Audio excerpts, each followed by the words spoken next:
Joining now. How's it going, Joe? Oh, good. How are you, man? Yeah, not too bad. We got there. Good. Hello, everyone. Hi.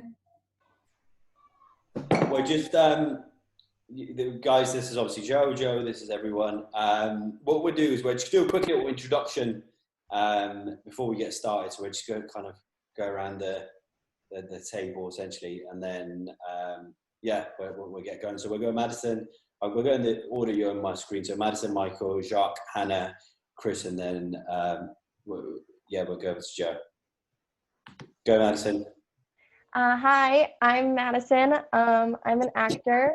I've been acting since third grade. I studied at Stella Adler with Michael, and just recently picked up writing and directed a little bit. And yeah, that's Very good.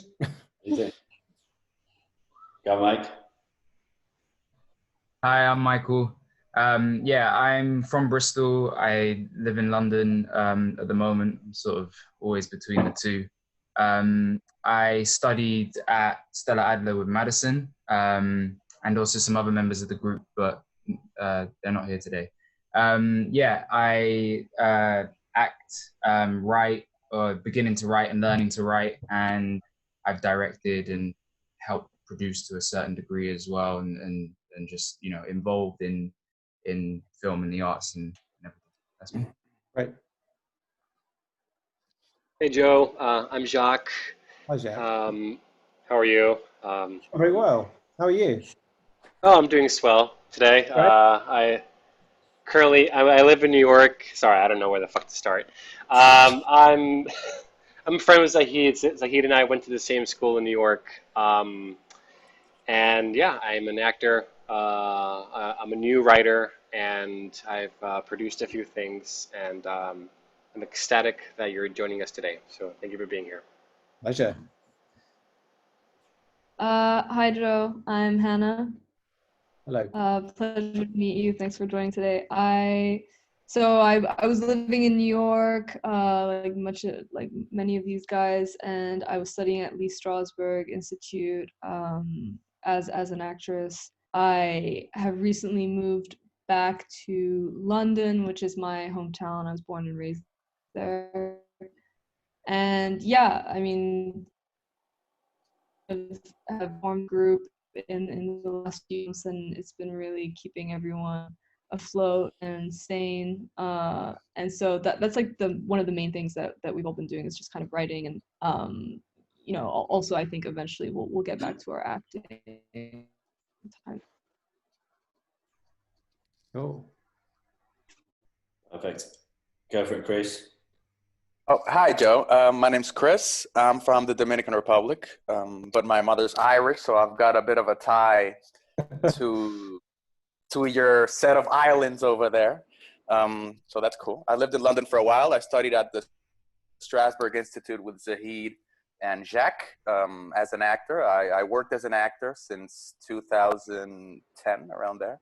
And I'm currently working on writing my first script, which is exciting. You know, I'm working with that. And I want to learn to direct. You know, I want to sort of get the whole thing because I want to be able to create my stuff, which is sometimes hard for actors, I guess. We always have to sort of depend on someone to write a role for you, or a producer or a director. You know, so I want to. This is why also we have this group, so we can create together as artists. Mm-hmm.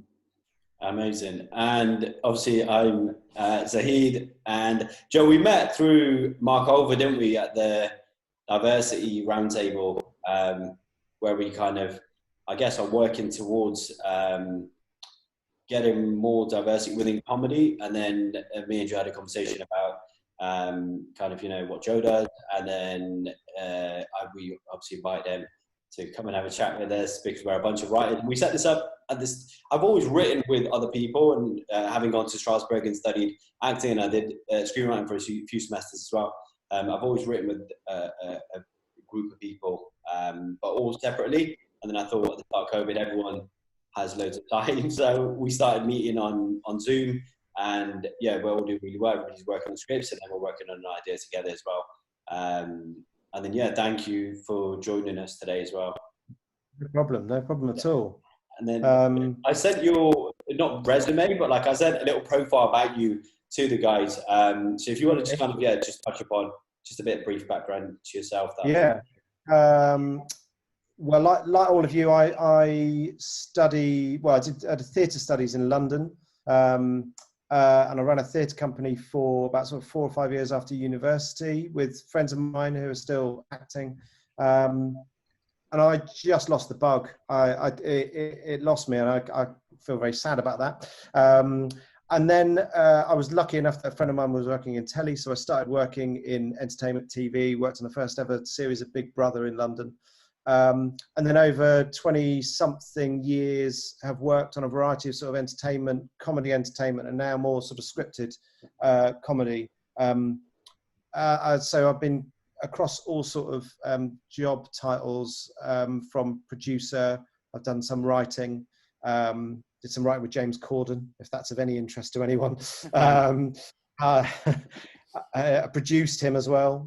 It's not as bad as you think. I've worked in edits, and I've directed, and I've been a commissioner as well, which is actually probably the part of the job that's been the most instructive. And now, having left that job, mainly for family reasons, I find myself running my own production company, which is where I am now. Amazing. And then what did you work on with James? Well, we worked on a number of things. We did a play together in the late 90s. And then he was the host of Big Brother's Big Mouth.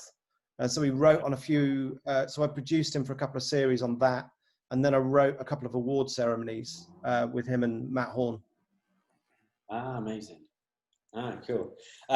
Should we get straight to it? So we've got, we're just opening up to like a Q&A, and the guys have got some questions. Great. You, Joe. So we can, we get straight to it. Who wants to go with the first? Go for it, Michael. Hi, Joe.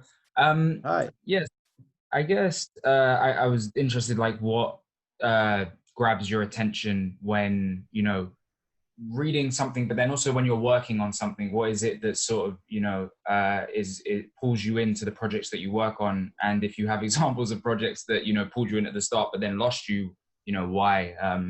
Well, it's tough, isn't it? I suppose that, my experience is largely centered on comedy. And actually that's a really easy thing to know what is connecting with you, because it's making you laugh. And, I know a lot of, and I don't know what genres you're necessarily going to be writing in, but as I say, my sort of angle comes at it from comedy. We have a sort of an internal joke in comedy, where in drama it's easy. In the first couple of pages, you've either got to kill someone, rape someone, or a child goes missing, and you've got people hooked for an hour. But if you haven't made people think it's the best comedy in the world in the first 5 minutes, they've gone. They absolutely won't come back. No, I watched it, it wasn't that good. You can watch a drama and watch it to the end of the first hour and go, no, I don't really know if it was any good or not. But you'll still sit there for a whole hour. I find that really frustrating. But what grabs me at the comedy, obviously, it's just what makes me laugh. And then, but I think that is obviously so different for every person. I think a lot of people will say that they're not really a big fan of Big Bang Theory, but you can't argue with Chuck Lorre's success rate. It's just absolutely insane. And then he's got something that he knows what it is. It's beginning to feel a little bit more formulaic now, but actually, by and large, that's what quite a lot of people like. They want something very, easy to tune into, easy to tune out of. For me, I suppose it's got a, and it sounds so trite and kind of overused, but it's really got to kind of connect to me. I suppose if it relates to my sort of personal experience in some way, that makes things a lot easier, because it's that thing about comedy being funny because it's true. It might not be true for other people, which is why it's so divisive as a medium. But yeah, I suppose for me, what kind of gets me are things that I haven't necessarily seen done before. And in the UK, we're, as I'm sure many of you will know, we're overwhelmed with very good writers who possibly didn't go to a public or in our wording, a private school for their kind of junior education, but they go to Cambridge So you get a lot of white guys who go to Cambridge because of the Footlights theatre company within it that a lot of our most famous actors kind of came out of.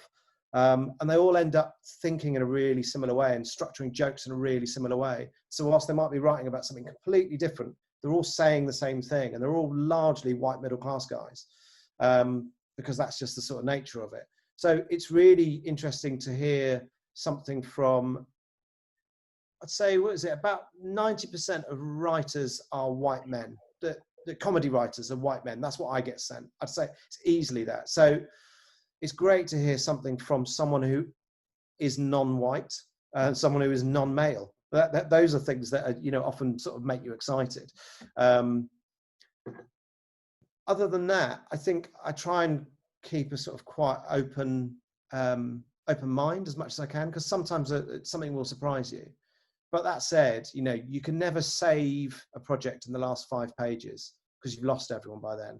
But you can lose someone in the last 5 pages. I don't know why I said that a little bit. I threw that in. And then in terms of with the comedy that we're seeing on TV from kind of minority backgrounds, how do we change it from stereotypes to comedy that's less stereotypical? Because I feel like things like Man Like Mobeen, Citizen Khan, what else is there? Those are like 2 examples that spring to mind straight away. They're very stereotypical. They're very kind of like particular to, you know, they're from a diverse. I suppose a lot of the conversation in those shows is talking about race, and I completely understand why that is the subject closest to those performers' hearts, because it's a subject that deeply affects anyone who is non-white. Mm-hmm. And that's the sort of sad truth. But I think, you know, I would hope, and I would really love to see, that you know, in the coming years, that actually it can be more about just life, and the color of someone's skin makes no difference to what they're writing. I don't know if everyone's seen I May Destroy You. I'm sort of halfway through it, no spoilers. But I think that's a really good example of a black female writer. That's largely irrelevant. She's talking about sort of rape and sexual assault. By and large, that's what that is about. Clearly, it's not a comedy, although there are elements of humour in it. I think that really feels like a bit of a sea change to me, in that it's a 99% black cast, but it's not about race, by and large. And it feels so accessible as well. It's brilliant. Mm-hmm. Yeah, that's what I want to see more of. I've not seen it yet. I've heard of it, and I've been meaning to. It's on Prime, isn't it? It's on iPlayer, BBC iPlayer. Okay. It might be on Prime, yeah. But yeah, it's free on iPlayer if you've got that. Yeah, that's something that would change things up, because I feel like a lot of the stuff that comes from, as I said, minority backgrounds tend to be quite stereotypical, and it paints a picture of certain minorities in a particular light. And yeah, it just kind of. Often it feels weird with something like Citizen Khan, for example, that it almost feels like a stereotypical view of of that heritage, and you're like, that feels really, because it's written by Adil Ray. No, hang on a minute. Yeah. But it feels like a sort of a cozy sort of BBC One version of it, and it's so odd. It feels like a white person's written it. That's sort of what I'm trying to say. It's a bit odd.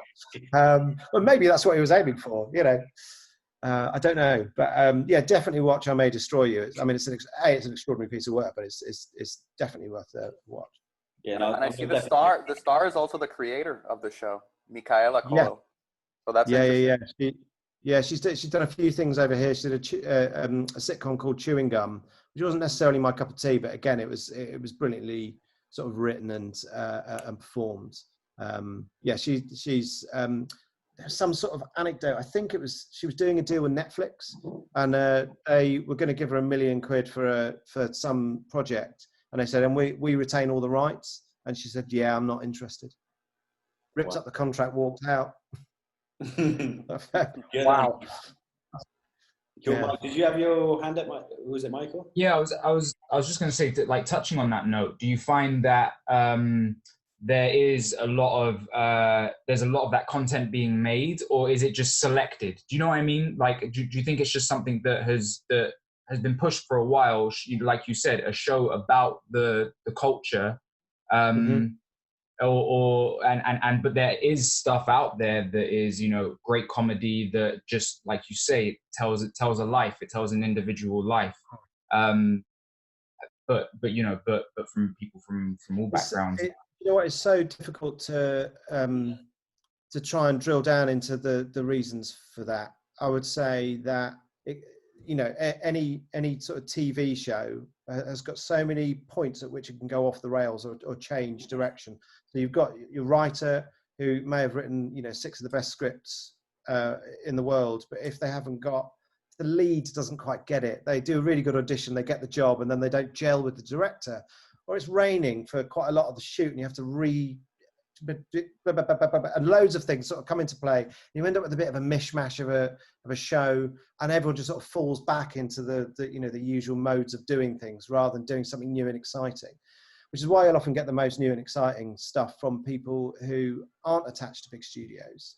You know, those indie films that go on to sort of smash it out the park, and you know, people will always bang on about Good Will Hunting, and we know actually how much of a hand up those 2 white guys had already, but you know, it is still a fantastic film that doesn't follow the, you know, ABC Hollywood plot lines. I think one of the big issues that has faced comedy of color or scripts from non-white people, even I suppose female acts, but possibly to a slightly less degree, is a hesitancy at channels on the basis that they think their audience won't be interested.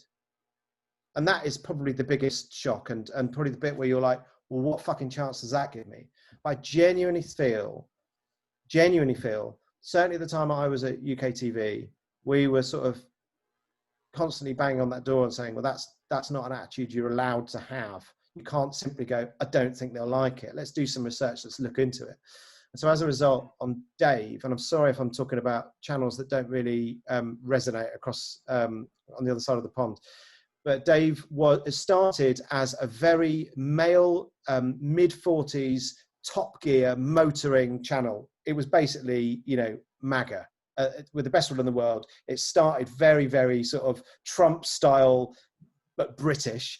And more recently, it's really swung to the center, because the channel head has got much more of a grip on how to get hold of a much more valuable 16 to 34-year-old audience, because those weren't the people they were targeting before. They were quite happy with their sort of mid-40s lad, and actually they're targeting a much more diverse audience now. So actually we commissioned a show called Sliced with Samson Kao about a guy who works in a pizza delivery shop in South London. They've just commissioned that for a second series, and that felt very, very out of kilter with the rest of what Dave, the channel, were putting out. And I think you look at certain channels, BBC Three, and again, sorry, just to talk about UK channels, but I think it's represented across in America as well. There's certain channels, BBC Three, certainly the youth skewing channels, that are actively chasing writers of colour and more female writers. And that, I think, is certainly from female voices has been reflected, you know, in the BAFTAs in the last sort of 10 years, when you look at Sharon Horgan and Michaela Cole and Daisy May Cooper, and how am I forgetting the most famous one that did Fleabag? Phoebe Waller-Bridge. There you go. You know, they've been smashing it out of the park. Stath Lets Flats, by the way, is absolutely superb if you get to watch it. He's Greek, so he's not fully white. Cypriot, actually, sorry, that's incredibly insensitive. So I think it is changing, and I think that's largely because younger people are now in positions in commissioning where they're sort of prepared to kind of go out on a limb with stuff, but also because, you know, writers of colour have been writing for so long that actually they've really honed their skills, so things are coming in feeling really sort of, you know, TV ready. And also, you know, with the best one in the world during lockdown, when, you know, post George Floyd, everything feels like it's changed. I genuinely feel like it's changed. I wouldn't be sitting here if I didn't feel that. The only reason I'm sitting here is because I thought, as a white middle class, you know, TV exec, what the fuck have I ever done? I'm 44, I'm comfortable, I've got 2 kids and a nice house. I didn't need to be here, but like, it feels like you have to do it now, right? And because if you don't, you're part of the problem. And I genuinely feel that they're being white middle class, actually the guilt levels are fucking through the roof. So you're going to find so many more opportunities.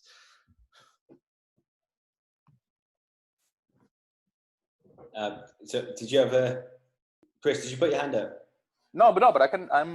I agree with you, Joe, and I think it's also a good time because, as you say, there's so many non-white creators now that are creating things from the same sort of position that a white creator could. You know, I'm just sort of connecting with, if you think about hip hop, you know, now we see it in film, but in hip hop, you know, hip hop in the 90s and 80s was all about social injustice and what their experience as a black man is in white America and all that. But now you see sort of middle class hip hop, you know, people like Donald Glover, who's also a creator. He has a TV series that's called Atlanta. It's about a group of dudes living in Atlanta, and it just happens to be a black neighborhood, but it's not about their race at all. It's just about their experience as a sort of middle class, working class group of guys in Atlanta. And I think it is refreshing, and people like it because it's different. It's different, but you can relate to it, you know? Yeah. And I think that's always been a big pushback from white audiences, is that historically the communities haven't mixed, to polarize it. So the black and white communities haven't mixed, but obviously there are many races. And so when they're presented with a black show, and in the UK, Zaheed, you might have a better sort of handle on the statistics. In the UK, it's, 80% white? Something like that. I don't know. Other people may have a better handle on that. When 80% of the audience are like, "Ooh, I don't really know much about this thing," and let's not sort of bring, any sense of racism into it, as opposed to just kind of like unawareness of a community. You go, well, it doesn't really interest me. It's not going to be for me. And so there's always been that sort of standoffishness. And actually, as I say, I think Black Lives Matter has kind of broken open the floodgates, and we just need to keep kind of hold it open to allow people to be more willing to accept that there are other stories. Right. Yeah. I think so, yeah. And I think rather than, go down because a lot of the time when you see work from people of color, there's always facts that are established from the get-go that make them almost like the other, and you watch it as if they're like a different, saying different species is probably a really bad word, but who's not the same as us, and you watch it from a distance without really relating to it. And I think we need to get to a point, I think it's going in that direction, where we need to have universal themes about everyday life as a person of color, as a woman, as an immigrant, as whatever it is. And we need to kind of start addressing that. How far off are we to that? And is there enough evidence, I guess, to give networks the confidence to be like, right, okay, we're gonna, not pick up just stereotypical shows which kind of people can relate to, because they're like, I know that stereotype from that particular group, from that particular community? Well, I think that's kind of inherent in the commissioning process anyway. The commissioners are largely over intellectualizing, sort of pontificating kind of people. They sit there and they go, "Oh, but why this and why that?" And actually, the root is because it's funny in comedy, or because it's really fucking scary in horror. Do you know what I mean? It's like it's a pretty simple thing. But whereas commissioners don't like to be accused of doing the same thing as anyone else. So actually, new voices and new stories, that's going to be like catnip to them. They'll be all over it.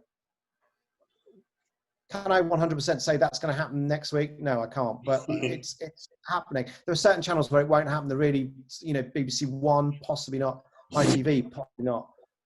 BBC Two, BBC Three. Like the smaller minority channels that have got a much more kind of younger crowd. That's where the most joy will be had, I think. Mm-hmm. Amazing. Hanna, did you have your hand up? Yeah, no, I hope my connection is stable. Also, I'm not sure if I'm going in and out, but just let me know.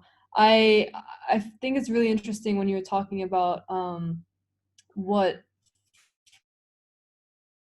with the UK is actually appealing to audience culturally and socially, and what they actually identify as funny. And you know, like a lot of these guys, I mean, I grew up half Iranian in London, and it took me some time to even kind of claim that identity. But even in my writing, and these guys have kind of been my you know, my like I kind of bounce my ideas off of them. But I'm writing a script, for instance, of my time in Beirut, and I find myself trying to not veer completely away from politics, because I think with certain identities, politics is just intrinsic to not only who we are, but what we find funny, for instance.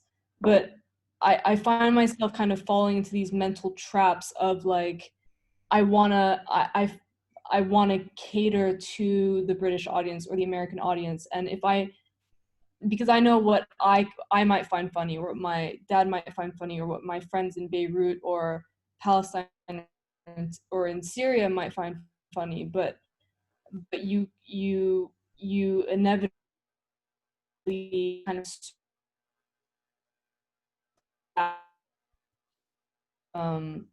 so that those Western cultural audiences can recognize what you're saying.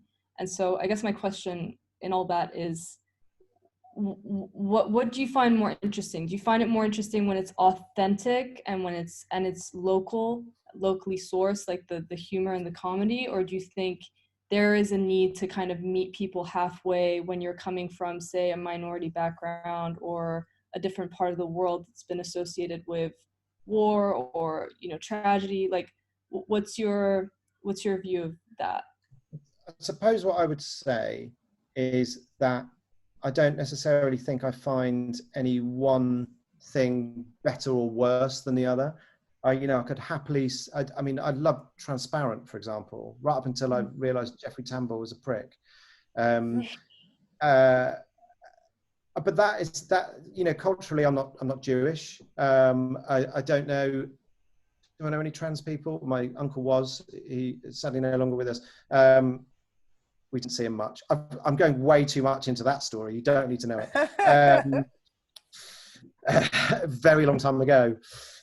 Therapy session starts here. But there were a lot of people in that show that represented to me that I had no knowledge of their kind of backgrounds. But I think Jewish humor has been with us for such a long time. I mean, you know, talk about that's so entrenched in their experience. So that was a show I absolutely adored. But then at the same time, I get quite a lot of joy out of Friends still, you know, and you know, all the Chuck Lorre stuff. And that feels really sort of formulaic, and it's not really about anything. I suppose what I would say, my reaction to that is do the thing that you want to do.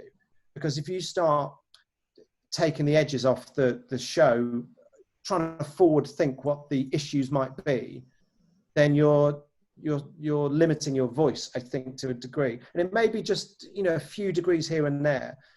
I'll tell you about how many scripts a commissioner gets, and then you realize why you need to leave the edges on. So, because other people will knock the edges off for you. Don't do that before you deliver.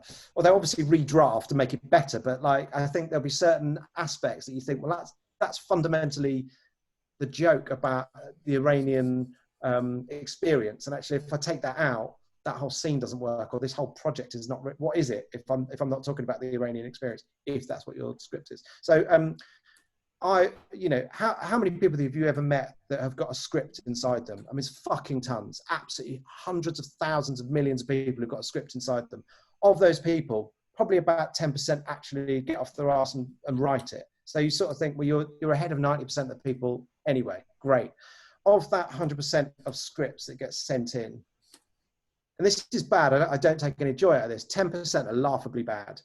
And some of them I've kept because, you know, in all our dark places, we need to laugh at someone else. And I don't do it publicly. You just sort of look and go, oh my God, that's amazingly bad. Bad me, put it in a box. But part of me still says these are amazing people because they got off their ass and they actually did it. So I feel really super guilty when I came to that conclusion. Then, so that's 10%. I would say about a further 85% of scripts you get sent are fine. absolutely fine. Yeah, that's a script that could work. And it just doesn't grab you. And then you've got about 5% of scripts that really grab you because something in it has just sort of absolutely caught your imagination. And it's not unusual for that same script to grab everyone who reads it. And I say everyone, largely a white middle-class audience. That may be part of the problem, but you know, the people commissioning are largely of my sort of genetic makeup. But I think those people are quite good at trying to think outside their own small world. And I think, as I say, if you knock the edges off and you try and second guess what a channel want or what an audience want, then you're not necessarily being true to your own voice. And I would say that always the best comedies are the ones that are true to their own voice. Chuck Lorre's voice just happens to be really sort of manufactured, but it's a voice that he's generated. Whereas, as I say, Transparent was like, wow, that's a really singular voice. Although I can't remember the name of the creator, but she got, you know, many, many people to write on that series. So I'd say write what you want, which probably doesn't help, but you know, it's what I think. No, it does, and I think the most impactful thing that you said was definitely don't the edges because someone else is going to do that for you. I think that's really important for all of us to keep in mind in order to keep raw and because then there's more of a chance that the original the original writing actually comes through after the editing and the redrafting and the because that's the thing, like, so yeah. It feels like the writer kind of gets left behind sometimes because they allow the machine to eat them up, whereas you get those really punchy people like Phoebe Waller-Bridge or Michaela Cole who just sort of absolutely refuse. And you go, great, but you know, there are tons of guys who absolutely refuse because they're stubborn pricks by and large. Whereas women historically have sort of felt like, oh, I should probably just kind of, oh, you know, okay, maybe I will, I don't know, professionally, because that's a lifetime of, you know, being beaten down will make that happen to you. So yeah, I would say that, you know, if this is your dream, then do exactly the thing you want to do, because then at least you, if you fail, you go, well, that's what I wanted to do, and I didn't make it doing that, so fine, I feel happy with that failure. And then do you think sorry, go on. No, I was just saying thanks. That's okay. And do you think there's less of a risk, I guess, because traditionally, I guess, channels would buy a show for a particular slot in their TV guide, essentially. Do you think there's less of a risk for producers and studios to try things out with things like Amazon and Netflix and stuff? And are they more open to kind of experimenting? Yeah, I mean, the landscape from that perspective has really changed. And I think, along with what I have just said, I'm going to literally counteract it immediately now. Because the landscape has changed. And for you are all artists, but you're entering a commercial environment, and the two necessarily don't mix, I don't think. Like, they feel like polar opposites.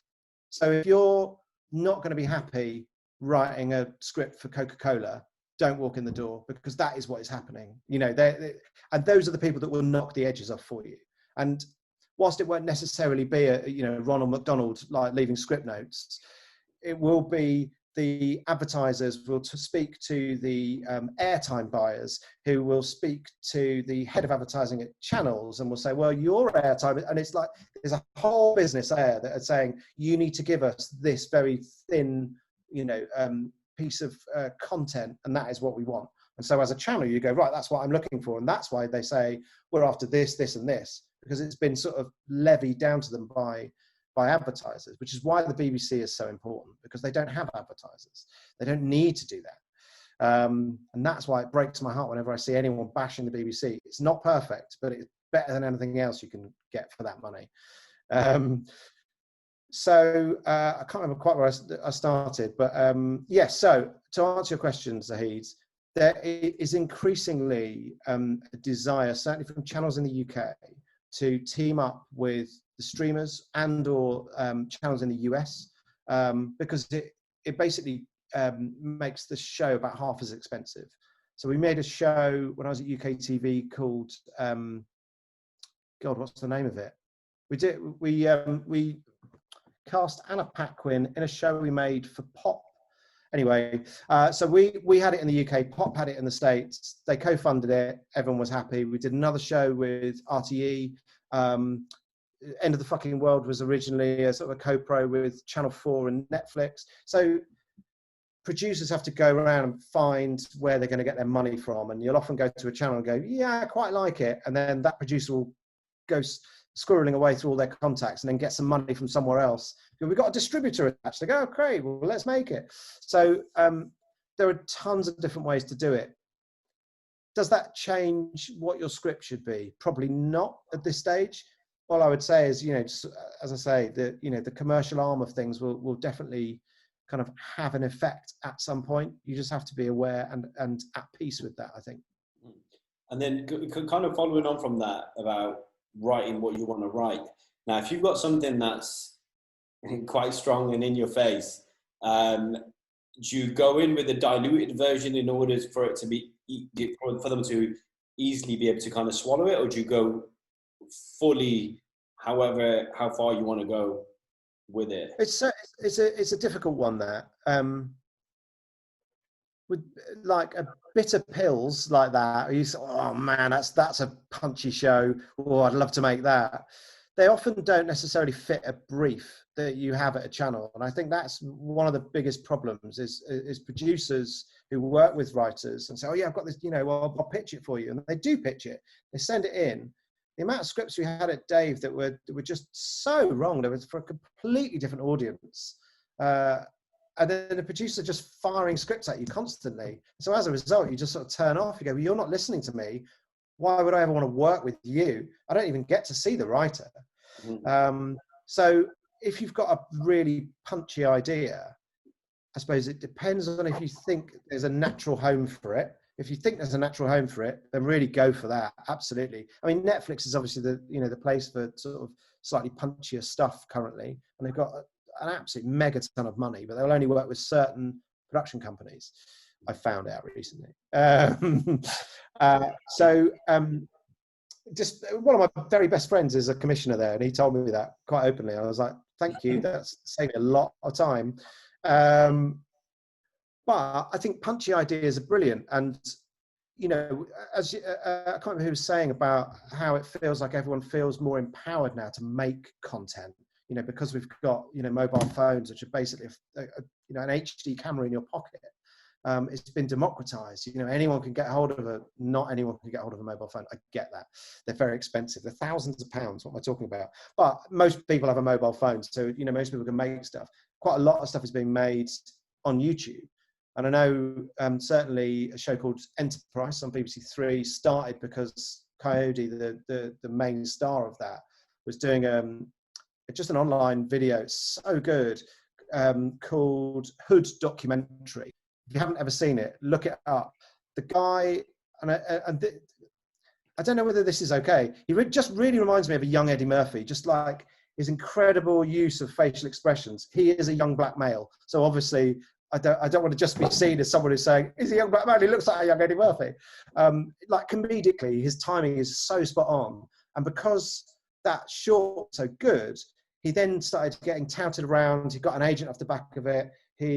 I certainly met him a few times and wanted to do some stuff with him because, such an incredible performer. And now he's got, a pretty good career. He's had a couple of sitcoms under his belt. It was pretty punchy, but that's how I saw it. I didn't have to put any money into seeing a punchy idea. So sometimes making your own thing can really help if you think it's a bit of a strong flavor. I mean, it's that double-edged sword because everyone will think, oh, but if it's too punchy, it might put everyone off. But as I say, if that's what you want to make, then, you should be sort of true to that. Because if there's something in that, someone will go, I like that, but could we just take the edges off this? Because I think the core of what I like is this relationship with the three people, blah, blah, blah.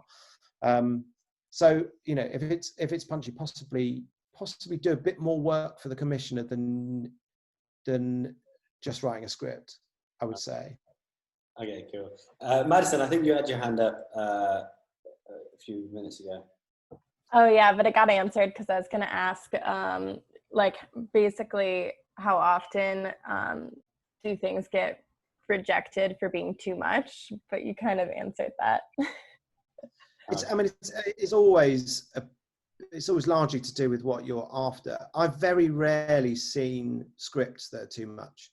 If that's of interest, certainly in comedy. I mean, people try and shock, but you go, well, this just isn't funny. That's why it's getting rejected. It's not because of the murders that this person is carrying out. It's because it's not funny, because often people are trying to shock instead of writing something that is shocking, if you see what I mean. You know, if you write something that naturally has shock value, fantastic. Again, I point you to I May Destroy You. It's shocking. It's really shocking. But it's not written for shock factor. It's written with pure heart and, you know, humanity at its core. So I think you sort of have to justify it. Mm-hmm. Amazing. Yeah. Mike, did you have your hand up? Yeah, but if anyone else is like dying, they can jump in. Mine, I have two questions, and one might move the subject on from this. Anybody else? Okay. Nah? All right, cool.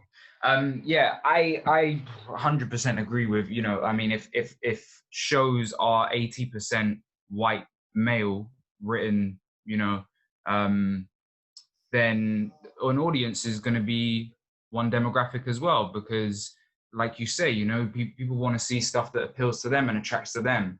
And I love what you say about how, you know, it shouldn't necessarily talk about race, you know? I mean, it doesn't have to ignore it, but it shouldn't necessarily be a show about race, because you may feed the stereotype. What we need are more stories that are generic, but they include the fact that we're all a big mixed bag now, especially in the UK and in America.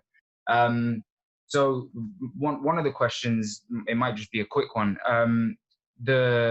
When we have a show, you know, that we think sits well and we like other shows that are similar, you know, we may, for example, you know, think, oh, my show says similar things that I May Destroy You, or rather, you know, it sits in that sort of vein, you know, of what it talks about. Do you recommend, okay, pitch to the producer or a producer who's interested in that kind of thing, or pitch direct to a network who are interested in that kind of thing? Where would we go on that when we think we have our show that sits, you know, similar to other shows that we enjoy? I always really enjoyed, when I was a commissioner, talking directly to writers, because it meant that the script hadn't gone through a pass already. It hadn't had some of those edges knocked off. I wanted to see kind of like, you know, the iron ore before I smelted it down and made it awful. But I know that's not necessarily every channel's cup of tea. We were able to be sort of quite dynamic in that respect. And I went out and chased certain writers that I knew I really, really liked, but along the way you'd meet other people and blah, blah, blah. So, you know, anecdotally, I think that can really work. Sometimes what can be a problem is the amount of times that you go to a channel or a specific commissioner, and if you've given them 2 or 3 things that like other things, they start going, I'm not really sure about that writer. So it can be sort of quite a tricky thing. And a really good producer will know what they've had. They'll know the other things, because all the producers sort of know each other in comedy, and I assume it's the same in drama.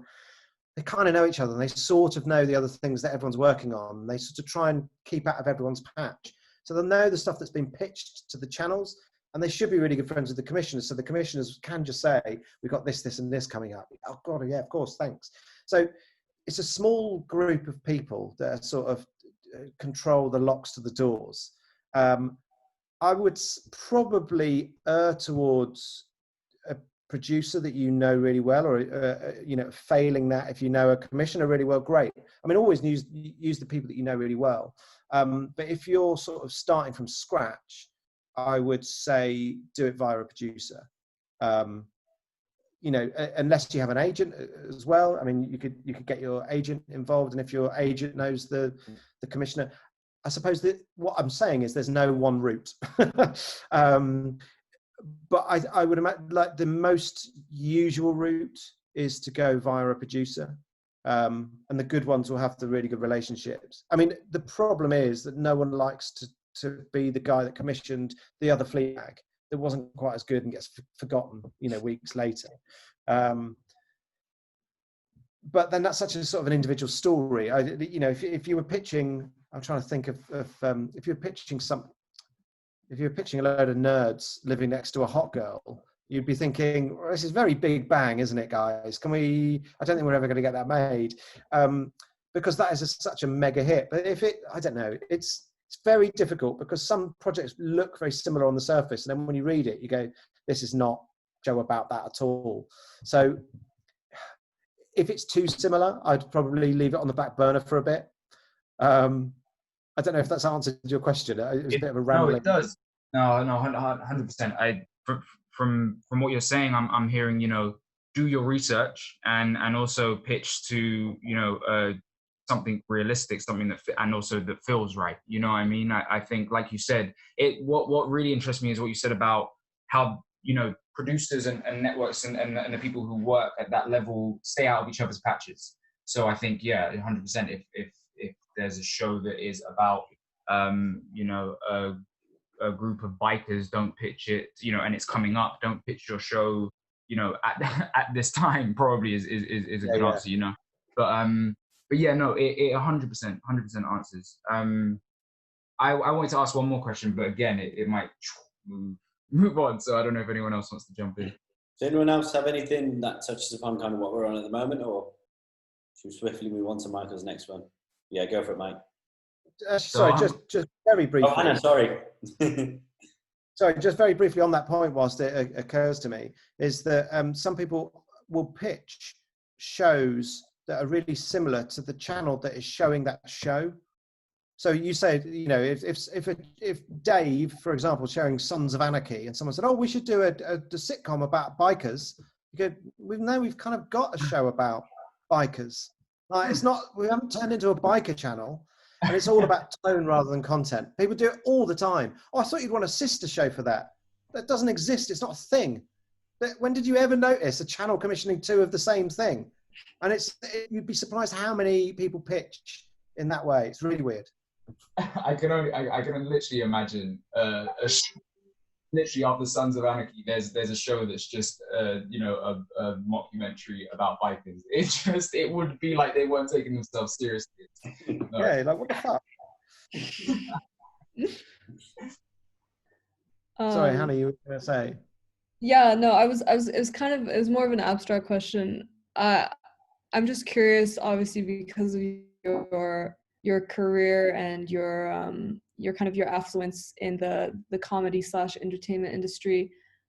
I think, well, all of us have spent some time in America, and obviously the culture of humor differs, across all societies and cultures and whatever. But I guess just for our little group here, do you find that the kind of political correctness culture shift has that been felt in comedy, I guess within your sector in the UK, or I'm just curious to know like what your view is on that. Do you find it crippling? Do you find it necessary? Do you find that people are being more cautious? And do you think that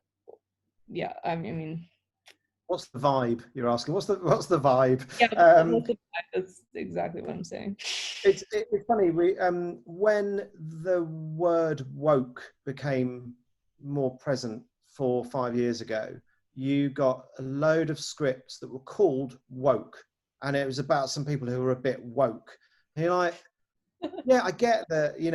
I think fundamentally to be on the side of the small guy is a fantastic thing. I think, we should all be fighting for the small guy. Let's leave that aside. I think that should be assumed that we're all trying to be nice people most of the time, except when I look at that little pile of scripts. when people were writing shows called woke, they were all sort of taking the piss out of those people who were over the top and taking it to a different degree. The problem is that that's the same joke every week. How he said he tried to save someone, but then got, you know, the rug pulled out from under him because actually the guy he was trying to save was the attacker. Oh my God. And you said, where does this go after this first episode that you've written, which seems okay? There's not enough in, I don't think, individual moments like that to create a fleshed out world. So I think you do see it. You'll see reactionary scripts coming through, and people who go, I've nailed it. I've found something that, you know, I'm in the slipstream of popular culture here. I'm absolutely going to gun to the front. I think that if you're constantly looking at what everyone else is looking at, you're not going to be coming up with an idea that everyone hasn't already heard, would be my sort of broad take on it. Unless your take is so extraordinary and so different, when you've got Twitter, which is basically your, you know, echo chamber, basically saying every single joke from any single moment of life. That whole thing about Donald Trump and the shower today, like Twitter has just been tons of people saying the funniest thing relating to that and taking the piss out of him. And you're like, well, I mean, that's pretty good. I don't think I could add to that. But if someone wanted to write a sitcom about Donald Trump and the shower, you'd be like, that's not a sitcom, that's a sketch. And that should be on this week, and then we see no more of it. So I think being ultra topical can be quite bad unless you've got an extraordinary take. Yeah. And do you think that there's a huge distinction between America and the UK still in how they navigate that specifically? It's difficult. And sort of to answer the second point of your question about, is that making writing more difficult, and is it making commissioning more difficult because things get cancelled? They literally get cancelled in telly. I suppose it is to a degree, but like, I think, isn't it good that everyone is now trying to consider the words that come out of their mouths? Absolutely. Yeah. And I think, you know, Ricky Gervais is a very divisive character. I read a quote from him the other day, and I still believe this to be true, is that it's not that there are topics that are off topic. So you can joke about anything, but if people don't like it, be prepared for the backlash. You know, that is what's going to happen. There will be blood, there will be thunder, but go for it. You know, you make whatever jokes you want, but be prepared for people not to like it at all. And there's still ways to be funny without being offensive. Ultimately, you know, I think most people in commissioning are probably on the left-hand side of the scale. I met very few people that weren't, because advertisers can't afford to be, you know, attached to appalling opinions. Thank you. Thanks for that. Madison, did you have your hand up a second ago? No, you just touched your ear. Okay. That's cool. Chris. Oh, Jacques. Sorry, Jacques hasn't asked the question. So do you want to go first? Sure. I saw a few episodes of Judge Romish. Oh, great.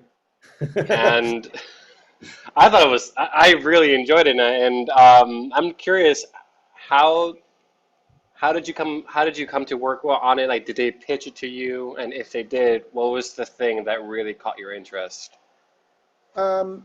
Okay, a number of things. It came to us as an almost finished pilot. So they'd shot a pilot for Channel 4 and it didn't get made. And the host of that was Jimmy Carr. I don't know if you know him, who is, I think, quite offensive, but he wraps it up very well. I'm not a huge fan. Anyway, it turned out he wanted half the budget to appear in the show for us. So we were sort of less interested. Dave's attitude at the time was they need the biggest stars to attract the biggest audiences. And Jimmy Carr is undoubtedly one of the biggest comedians in the UK. When we realized we could get Romish instead, I think everything went sort of back into production. Everyone was like, great, we love Romish. He's, you know, not only is he sort of one of the biggest rising comics in the UK, he's also not white. And Dave was a very white channel, and it felt like two birds killing one stone. That's not a thing. One bird, you do the maths. Two birds with one stone. Thank you very much. It's been a long day. I've got 2 kids. I was up at 4. So from that perspective, that was really good. Also from a sort of a genre perspective, in the UK, again, you see a lot of comedy entertainment shows that look exactly the same. It's a desk, and it's 2 desks here. It's a host, and it's 2 white guys here, 2 white guys here, and they just kind of have a bit of banter for half an hour, and then you turn off. And that's basically what happens. And it is the guy in this seat is often Jimmy Carr. But that felt like it was doing something different. It felt like it was comedy entertainment, but it was happening in a different way. So whilst there was still Romish in this chair and Big Tom over here, and I don't know which series you saw, but either Jessica or Kerry, the other team, it felt like a very different dynamic. And then it was the interaction with the audience, and Romish was just sort of on fire. He was really enjoying it. So there were so many parts of it that just kind of felt that it felt like something we should definitely do. So, you know, it was a pretty easy argument for me to have with my boss. So when they pitched it to you, I guess I'm curious to learn about, you know, I guess how do they literally like pitch it to you? Like, was it, you know, or what was I'm not sure if that question's. They had tape. It was a Channel 4 pilot that Channel 4 didn't pick up. They brought I see. Watch this. I was like, great. But then I think for me, there's always something funny in taking the small and blowing it up into the most important matter in the world. So it's, you know, making the trivial feel extraordinary, and giving it a courtroom setting. You're like, come on, this is a bit of a laugh, isn't it? It's a bit of a laugh. Let's give it a go. I suppose the other thing is that we could record absolutely tons of them in a really short amount of time. And because they're half an hour each, we could schedule them in really awkward positions in our schedules. It just worked on a number of levels for us. Excellent. Thanks. No worries.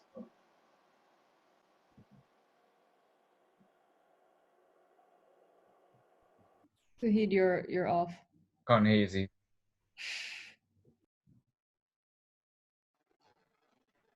Still can't hear you. Chris, you have your hand up. Now it's working. Sorry. I pressed on mute like 3 times. It was a joke. Good. That's me being funny. Chris, did you have a question?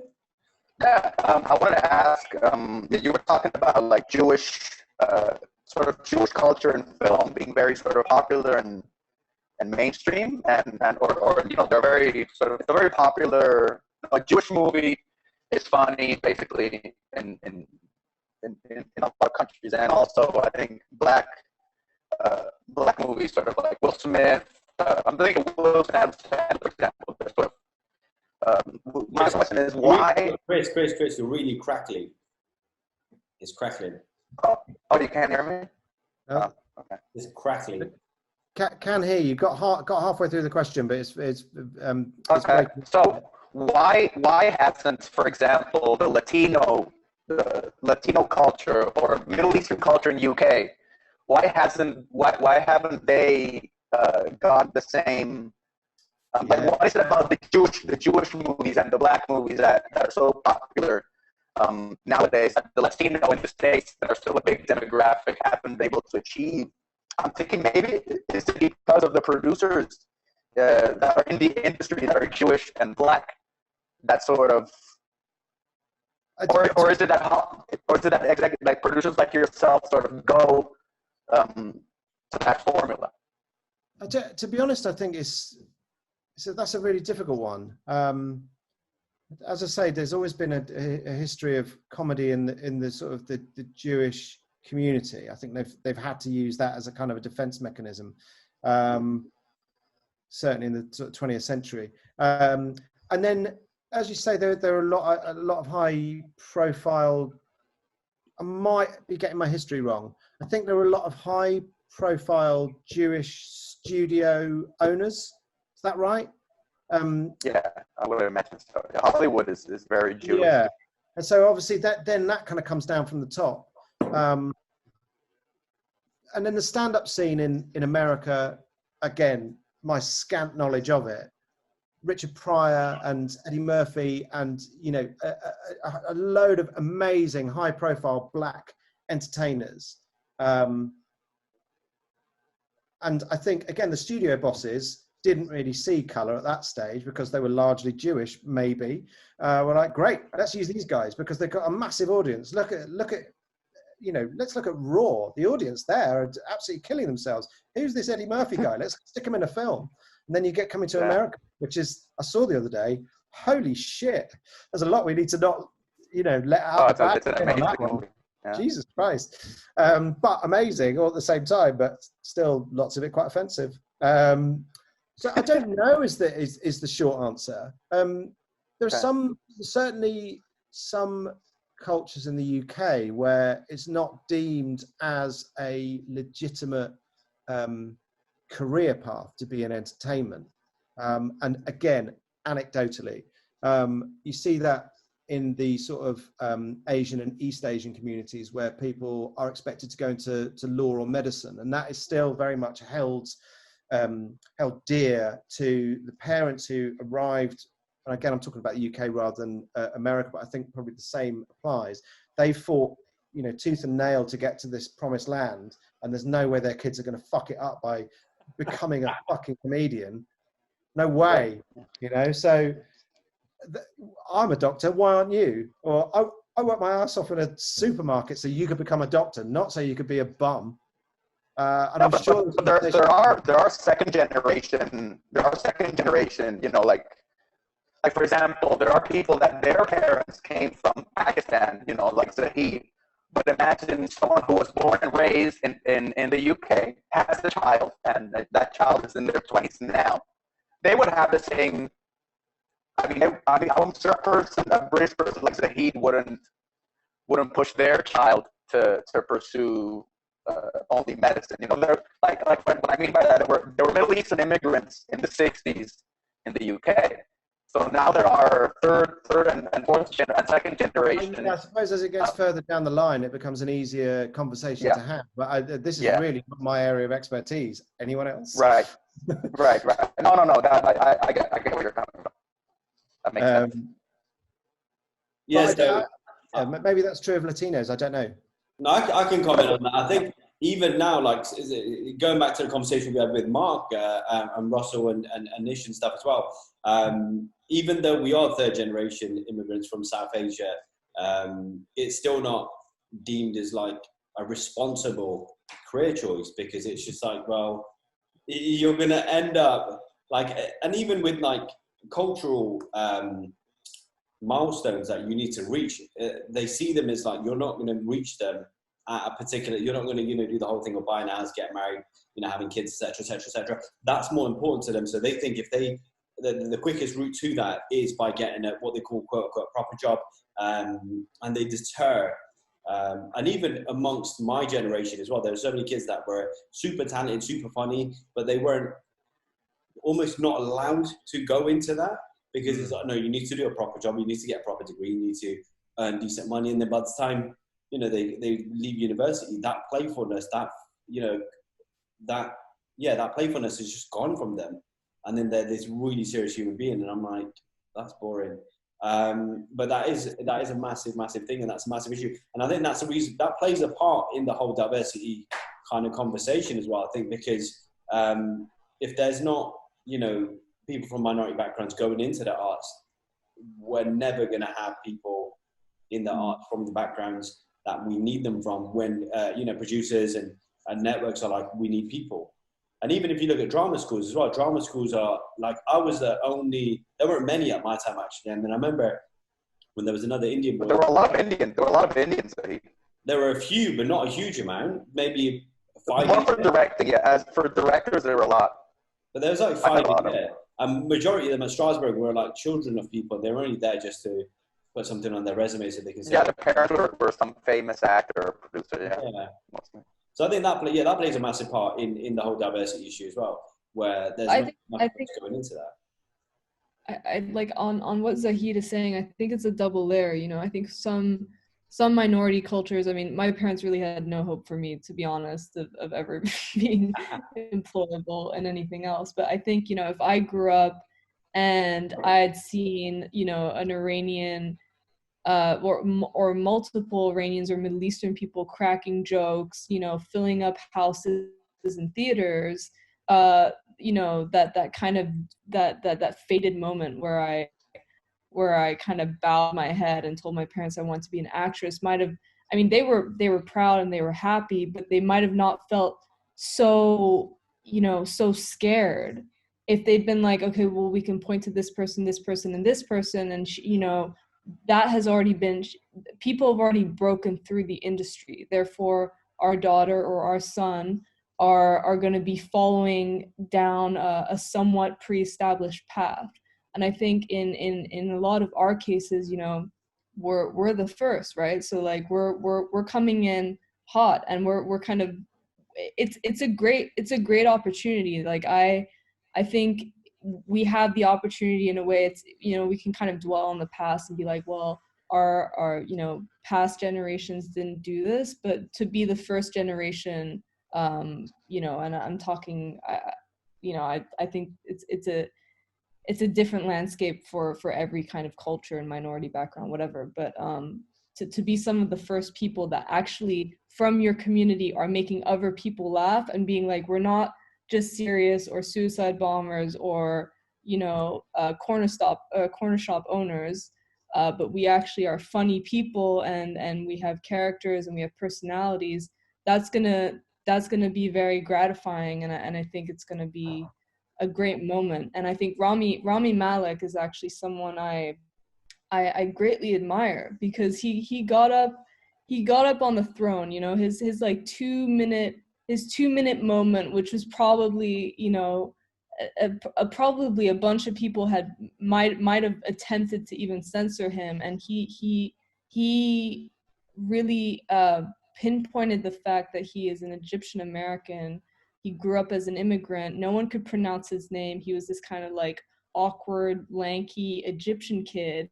And, you know, here he is, you know, writing that story. He's the son of an immigrant. He's not an immigrant. He's an American. He's the son of an immigrant, but he could have said he was an American. He could have slated himself as an American, and no one would have questioned him. And that moment would have gone down in history as another American winning an Oscar. What he chose to do was say, I'm an Egyptian American. I am a hyphenated person. There are two sides of me. And I thought that was dope. That was really cool. And I think all of us should kind of do that. It's really funny. I've been reading a little bit about Kamala Harris and you know, running with Joe Biden. And on the BBC website, one of the links you can go to is, why does she celebrate her mixed heritage? I was like, what kind of question is that? Like, why would she not? I mean, I know that, you know, there are cultural reasons why previously, you know, sticking your head above the parapet was not necessarily the best thing to do, but it felt like an extraordinary thing to be saying, well, why wouldn't she say she's, I think, half Indian, half Jamaican? That's okay. That's fine. So why does that have to be a thing? I say I'm all the time. Yeah. I mean, I'm not to do it, you know.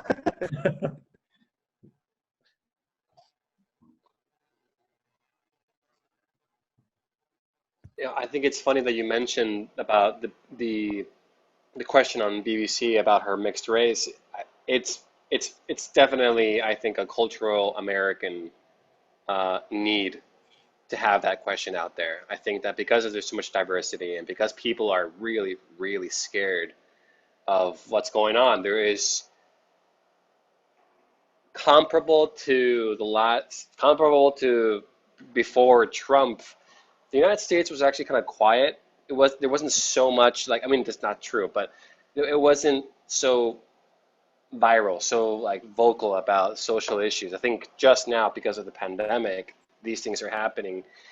And, you know, I think maybe seeing a question like that on BBC is actually, yes, it's frightening to read that, but it's also a good thing because it means that things are changing. And along with that, I think supporting that with the entertainment industry and making it much more accessible because things are changing. Yeah, I think so. I really hope so. And then, Joe, I had a question as well. And I asked, it's similar to a question I asked Nish the other day about how, like, it's all, it feels like sometimes the only way in for people from minority backgrounds into entertainment is through comedy, is through making people laugh, and then while they're laughing, kind of pouring the bit of truth into their mouth as they're laughing. How do we change that, and how do we kind of start to tell drama or regular, well, not regular, but like everyday stories without having to make people laugh and tell our truth that way? Well, I mean, we were saying earlier on how sort of video making has been democratized by, you know, the cost of cameras coming down. And you look at, you know, people who are sort of YouTubers and Instagram stars and TikTok, and whilst they're not all there to make a career out of writing long form narrative, everyone has got skills now that we didn't really possess. I remember when I was at university, there was one video camera. We had a computer room with 5 computers in it. You know what I mean? It's like we've all got some sort of electronic device that we could communicate to, you know, the other 6 people in this call now, and they probably all capable of editing. So I suppose my point is that actually it's a lot easier to get your work out there now on YouTube specifically. But you can always, I mean, one of the best ways to sell yourself is with something that you've already made. And whilst, again, sometimes your feeling might be that, well, if I've already made it, then, you know, the channels won't feel capable of being able to change it to fit what they want. And maybe I'm doing the wrong thing, and I've wasted this great idea because I decided to wear this hat, and and I hate hats. Whoa, what have I done? And you can overthink everything so much that, certainly for me, if someone sent me a little taster tape of something they'd shot that was going to take me 10 minutes to watch, or a script that I had to read for half an hour, then do half an hour of notes on, like, obviously I'll watch that tape. If it's brilliant, then I'll sit there and enjoy the email and go, brilliant, great guys, that's so good. Let's go and have a chat and we'll talk about what it is. Whereas a script, you fall asleep after 10 minutes. I mean, basically, and it's sort of an unwritten rule, certainly in a 30-page script, if you haven't been grabbed after 10 pages, then why are you reading? Because the viewers won't be viewing. So tape is often the best way to kind of, you know, get things going. The industry isn't going to sort of pluck you out of nowhere, and it really rewards people who put the time in and don't take no for an answer. I mean, I look at, you know, Phoebe Waller-Bridge again. She was writing plays. Michaela Cole was writing plays, and she was putting them on herself and getting people to watch it. I mean, fringe theatre is the worst thing in the world. I was involved in it. I feel capable of saying that. The problem with theatre is it's largely bullshit, and it's really fucking expensive. And it's just so navel-gazing so often. But there are diamonds in the rough, and there are tons of producers that go out and watch plays all the time, because they meet people like Phoebe and they meet people like Michaela and, you know, so many other writers. And increasingly that's happening on YouTube as well. Oh my God, we've seen this funny thing, like the Hood documentary that I mentioned earlier on, that was just, you know, a friend had sent that to me. So I think, you know, it's definitely not just, oh, you know, look at the funny black man, let's have him on every panel now. I think that has been not necessarily the most productive route into TV. And I think it's been littered with sort of ill intention, but has actually cultivated an incredible comedy scene in the UK. But I think there are a number of ways in now. And I think, as I say, increasingly channels are looking to do co-pros with different channels, and they might even start looking at doing sort of more short form stuff with YouTube, and things get co-pro'd. And so the routes in are sort of, you know, so many now. Mm-hmm. And then I get Madison. Yeah, go for it. So on that thought of producing your own work and like creating some videos, let's say that you do that and then you put it out on YouTube, and like it's kind of a couple of people have seen it, but it hasn't really gone anywhere yet, and you want to take it further. What steps would you take for that? Well, I suppose it's about what the outcome you want is. Certainly from a sort of a screenwriting, and certainly, again, my majority of my knowledge is in comedy, is if you've got it up there and it's just a link, send it to producers that you may or may not know. There'll be lots of production companies that obviously trailed at the end of their shows that you can research and find out who their heads of development are. And you can just say, this is something I've done, here's a link. They're as lazy as commissioners and they've got as many things to do. So if there's a 10-minute short they can see, great, fantastic. I always made sure I looked at everything and responded to everyone. I know that's not, and I'm not waving my own flag here, but I know that isn't the truth for everyone. Maybe I just wasn't as busy, but I just think it's rude if someone spent the time to get something ready for you and sent it in, not to respond. So producers, agents, there are festivals as well. I mean, as I say, there are so many kind of routes in rather than in that sort of straight traditional, I want to go straight to TV. You know, short films are a great route for a lot of people I know. A lot of the directors I know have been. So Lucy, my mate Lucy, who directed the second series of End of the Fucking World, which just won the BAFTA, she won the BAFTA for. She was working with me on Big Brother, making really sort of short 1-minute, 2-minute comedy VTs. They were about nothing. It was just nonsense. She is a very posh white girl. I'm not going to cover that up. So she had the ability to kind of like, you know, slightly retrain, but she started making short films and working with lots and lots of comics on things that they wanted to do. So she used the system as a kind of a leg up. And then she had a portfolio of stuff that she could rely on. So it's often not about the one thing you've done. It's, you know, sometimes it's about the body of work. And you go, oh, that's quite good. There's a good joke in there. But when seen in conjunction with other things, you go, oh, I see, they've really honed their style here. So there's so many ways in. To say there's one route would be erroneous, I think. I really appreciate that. Thank you. No worries. Okay, that's cool. Does anyone else? Did somebody have their hand up a second ago? Chris, it was you, Chris. Go for it, Chris. Yeah, just a quick one.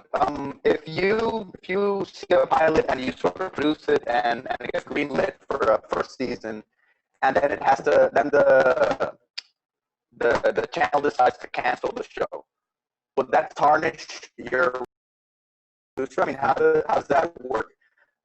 Like, do they count how many shows you produce and cancel?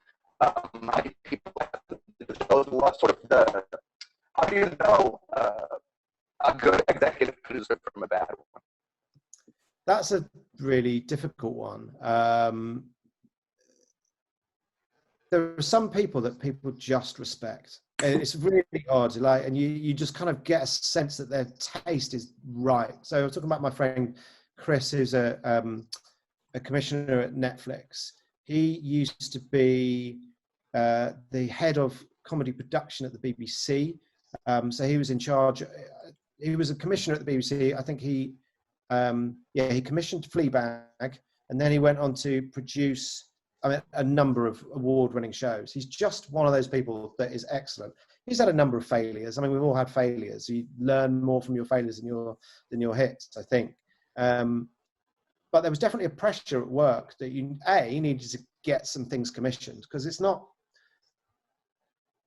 Often there's a sort of an impression that you're sitting there like a king in your throne and just kind of going, no, I'll take this one, please. It just sort of isn't that easy, because there's not enough good stuff out there, because 80% of it is coming from the same people. And there are tons of reasons why you can't make the things that you do like, because they've just had a show commissioned on another channel, and then your channel head says, oh, I don't want to have a show that they've already got. You're like, oh, it's not the same. And so you have to navigate stuff. So I don't think it's necessarily something that you should worry about, on the basis that you will have very little choice in who your commissioning editor is and who your sort of channel exec producer is. You should work very hard to work out who your production company exec is. I suppose that's studio, your studio exec is, right, for you. Right. But from the sort of the broadcaster side, you know, there is a huge pressure on you to deliver some great stuff. You have to go out and find it more often than not, because stuff just doesn't come in the normal way. But yeah, there's a real pressure for you to try and get your second series away. We were talking about Judge Romish earlier on, that only went for 2 series. It just didn't perform better in the second series. And we needed it to kind of reach a threshold where it starts paying for itself, because you get X amount of pounds or dollars for every viewer that watches it. And then they look at it and they go, no, it's not paying what it costs. And so, right. If the ROI, the return on investment form, is positive, they'll go, yeah, we'll go again. And more people watched it than it costs to make. Great. So it really is just sort of basic numbers, but that phone call is the worst. No, I can imagine it's an art form in itself. I think to the business versus art. I'm sorry, my line's a bit, but it's hard to find a balance. I think between making a profit and making something artistic as well. Yeah. But I think, one of the biggest problems for me about commissioning is that really basic number. It's like, the reason we didn't have a second series of that is because not enough people watched it. It didn't make us enough money. That's it. Right. Exactly. People, I think, actually quite respect being told that, rather than some wishy-washy, well, artistically, we had another thing coming through, and it's like, no, don't bullshit me. What was it? Money? Fine. Great. I'm happy. I'm happy. It was nothing to do with me. It was just money. Great. Yeah, that's so true. Because there are a lot of shows that get canceled that are great. They only go for 1 season or 2 seasons, but they're good. Yeah. It's just either it's not the time, or not as many people tune in, or they didn't promote as much as they should. There are many factors. So yeah, I agree with you on that. Things. And a really good studio or production company exec will hound the press department, they'll hound the schedulers, and they will make sure they get the best time slot. They'll look at what else they've commissioned. Time slot, and go, oh, you've got, I'm trying to think, you've got the brand new episode of Frasier that's come back after 20 years. Can I follow that? Can I go on immediately after that? Because that would be great. I'll inherit 40 million people. Perfect. I would never get cancelled again. So they look out for all of these things, the stuff that you shouldn't have to worry about, because your good producers will do that for you. Cool. And then I'm not mute. And then in terms of kind of when somebody pitches something to you, how far in advance do you look when it's a pilot from unknown people? Do you look at it and be like, how far can we go with this in terms of how many seasons could this potentially last for, based on what factors? The problem is there's a desire. Obviously, it makes so much sense to get the next Friends. I mean, that's the basic thing that everyone wants. They want 10 seasons. They want 6 megastars. They want everyone tuning in. The show never dropped off. I mean, the first 2 seasons were awful. Like, people were allowed to have stinking seasons. First 2 series of Seinfeld suck really hard.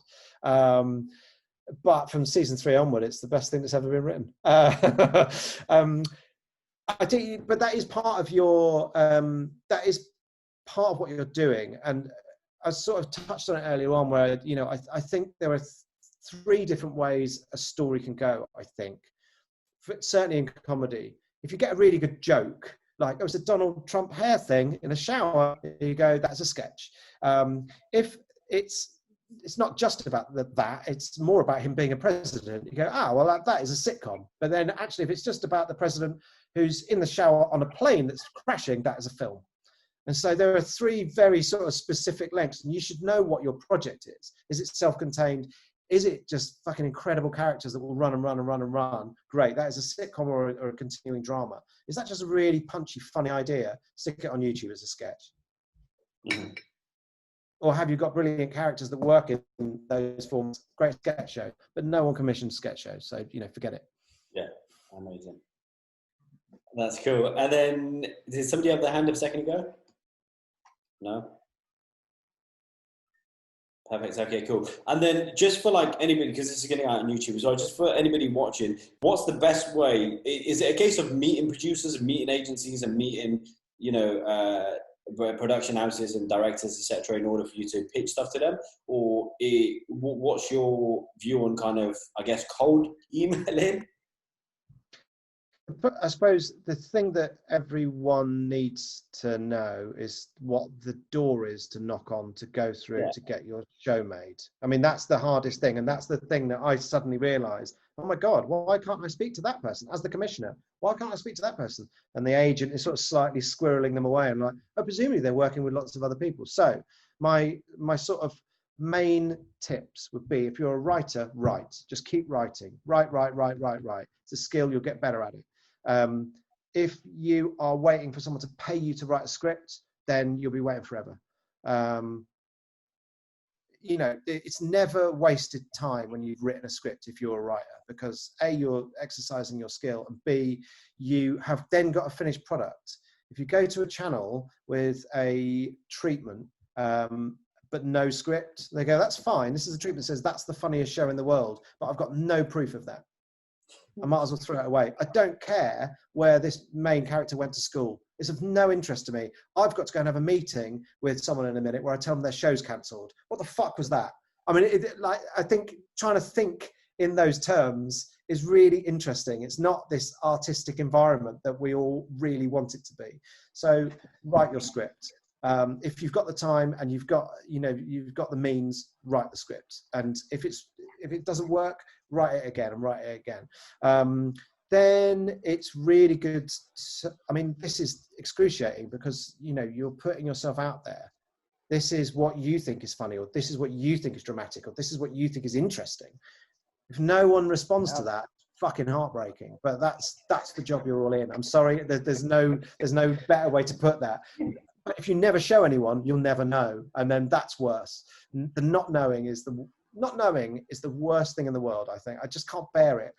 When I'm in a traffic jam and there's no sign saying how long this traffic jam is, I get so annoyed and so angry. If there was just a sign that said, "It's 10 miles, mate," you're like, "Holy shit, that's really long," but I've got time to sit back. That's fine. I can deal with that. So if you never show anyone, you never know. So maybe if you've got some scenes that you want read aloud, and you've got friends that are actors, and you've got a friendly group like this, then do a rehearsed reading. Great. And other people can go, I think that's really, really fun. Or there's a bit of a hushed silence afterwards. You go, please be honest. Because the worst thing you could do is sort of flim flam about when you're giving other people notes. Just be honest, because otherwise, what's the point? So yes, agents are really good. And again, it completely depends on your genre. If it's something that you could put on at a scratch night in a theatre where other people are doing pieces of their work, that's great, because people go to scratch nights. They're going to see what the new writers are doing. If it's comedy, again, sometimes it's easier just to record a bit of that and cut that together. There are loads of producers and directors that are desperate to work in comedy and or drama, and will do it for free. There are editors that would do it for free because they all want to get out of entertainment. Largely, they want to get out of documentary because it's really boring. It's so boring. I had an incredible meal. I was at a wedding, and the woman sat opposite me was a BBC One documentary maker, and I was making a really bad game show at the time, writing questions for a game show. I said, I'd love to make documentaries like you do. And she said, it's dull as fuck. I'm on my own the whole time. There's no money, and I do every single job, and I never get any thanks. Bye. So we're lucky to be in an industry that people want to be in. So everyone jumps on each other's shoulders, and then you'll notice that you start to build a network of people that you know. There's a director you know that you've worked with a couple of times, and then there's an actor that you think is just absolutely spot on. And then at some point, all the stars will align, and a great piece of content will happen. That's one way it can happen. Equally, if you've got a fantastic script or you've got a bit of tape that you think you should see, hound the agents. That's another route you absolutely can do, and their job is to find people like you. And they will watch stuff. They have to, because they can't afford not to. Because can they really be bothered to go to every comedy night or to every play in London? No, no one can. They just would rather go home and watch telly and drink some wine. So if they can do it at their desk, why wouldn't they? Producers as well, they're also really good. If you happen to know one, just ask to take them out for a coffee and ask what they want, and become friendly, inveigle your way in. The sneakier the better. And then equally with channel people at the channel, same thing. It's kind of like send them an email, and it's all about working out who they are and you know, who those people are. If you need any help on that, I can sort of give tips, more specific tips to everyone here. And you know, I mean, it's UK based, so sorry about that. But you know, over 20 years, I've now got, and it sounds like the most bullshit thing to say, the sort of thing you see on sort of shit adverts for, you know, bad traders. So, but I know people now at Netflix and Amazon Prime and Apple and BBC, ITV, Channel 4, UKTV. I mean, like, because they're now my friends, because they're the people I started making telly with, and they've all just got really important, more important than I am by quite a long way. You've got the least good version of my friends. Joe, why did you tell us at the start of the call? Joe, I know a really good coffee place. I don't know if you've been to it. Let's go, man. Absolutely, let's go. I'm back up for it. Yeah, definitely. Does anyone else have any other questions before we wrap up? We've kept you for like an hour and a half, Joe, so No, that's cool, man. appreciate this. Does anyone else have any questions before we wrap up? I guess I have like a... Go ahead, Chris. I just wanted to say I completely agree with you, Joe, that it's better to, in the long haul, it's always better to have the real deal, you know, not to sugarcoat anything, just tell you, you know, the way you feel, especially about your work, your artistic work. I know it might hurt, but from that point, you're gonna start growing and creating something that's better. You're always told that, oh, it's good, it's hot, it's funny, it's all that. Someone's actually going to tell you, nah, man, you thought oh, this you did for 20 years was good, but it's actually, you know, so it is always better to, I think, in the long haul, to just be truthful. Yeah, definitely. I mean, I suppose that something to be aware of is not to overshare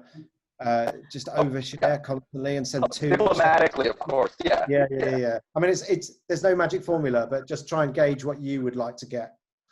Yes. Perfect. Was that the last one? Does anyone else have anything? Jack was saying something. Oh, sorry, Jacques. Sorry, this is like completely like different from what Chris was saying, and so I guess upon, you know, getting a treatment for a show that you might be interested in, do you? Oh my God, I lost my train of thought. Oh, I'm sorry. Oh man. Oh, fuck. Oh, you there? Got it. Do you prefer having, like, are you happy with just getting like a script for the pilot episode, or do you need scripts for the entire season?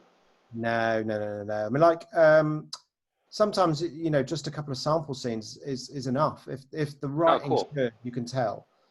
So, you know, I'm working with a writer over here who, when she and her boyfriend wrote the first couple of scenes, I was like, that'll do. Don't write any more, because, you know, this is just incredible. You know, their grasp of dialogue is just brilliant. But yeah, I mean, don't spend too much time on the treatment. It's a useful exercise. It's like hot seating. You can interrogate who those people are, but the commissioner doesn't need to know how you got there.